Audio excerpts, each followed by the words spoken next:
All right. He's a riot. That's the focus of tonight's angle. All right, so much for Kamala's pivot to the middle. Remember that? Well, today, the Democrat cabal, as Speaker McCarthy just said, doubled down on radicalism. Now, since we all know that Harris wouldn't win one state other than maybe Minnesota in a real Democrat primary, maybe Kamala's Tim Walz pick makes sense. But last year, as inflation was crushing Minnesota families, this was Tim's priority.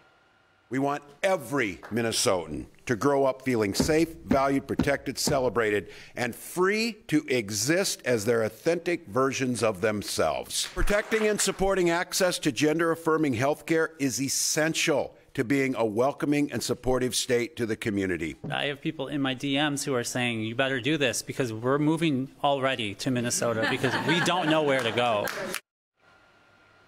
Yes, Kamala Harris's running mate believes kids who are too young to get a drink at a bar are mature enough to have their genitals mutilated by a twisted surgeon. But, as they're calling him, Tampon Tim insists that the real evil exists in other states that ban the barbarism. Students who are understanding are trying to understand who they are as their gender identity is being developed.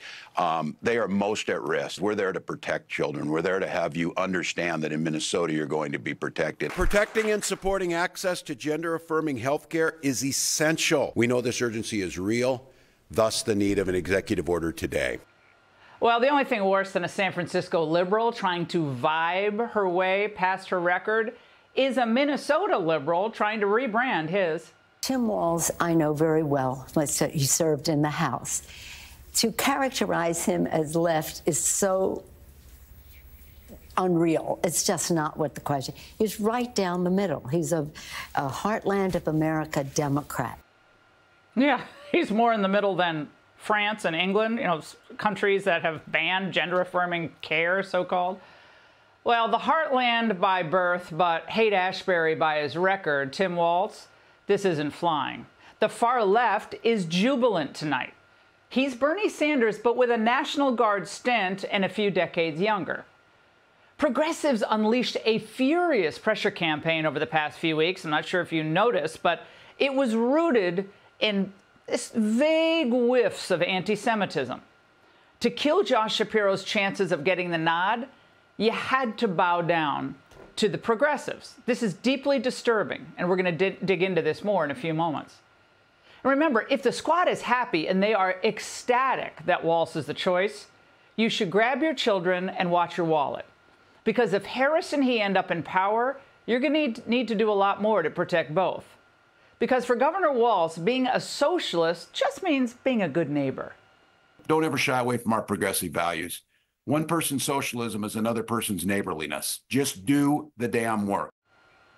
If America hoped that Kamala Harris's running mate was going to temper her far-left instincts and maybe even reassure an anxious nation, you might remember how things looked over Memorial Day weekend 2020 in Minneapolis.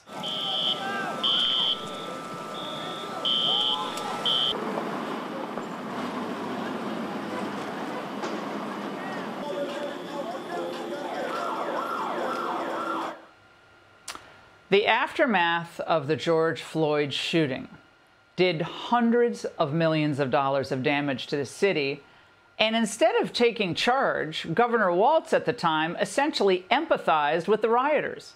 We saw large, peaceful protests focusing on the systemic changes that get to the heart of why we're in this situation. And when I say we, Minneapolis, St. Paul, the state of Minnesota, nationally, and as we've seen over the last 24 hours, internationally. A society that does not put equity and inclusion at the center of it is certainly going to eventually come to the places where we're at. When they were taking over and then burning parts of the liquor store, destroying a small business, was that part of the DEI, failures of the country? But his failure to lead and call in the National Guard earlier allowed neighborhoods and small businesses to burn. My husband was asleep, and I went and woke him up. I go, you need to wake up now. I go, Town Talk's going to burn down any minute. And we sat there and watched it just melt to the ground, all our hard work. It started with people with bats entering, people pushing on the front windows, and then hundreds of people went in and they looted, not for an hour, 2 hours, 5 hours, and then they came back the next night and the next night, 6 fires, and it's unbelievable. Yeah, the Ingraham Angle was on the scene doing that reporting year after year. That was just a few months after the riots. And as for that 3rd police precinct right down the road, it was burned by the rioters and is still abandoned.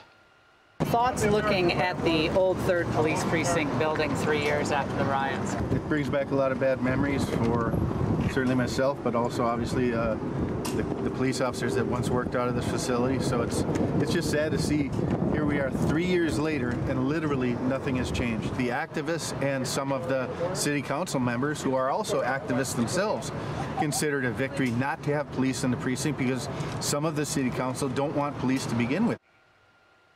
Don't want police to begin with. But wait a second, we got to be fair tonight.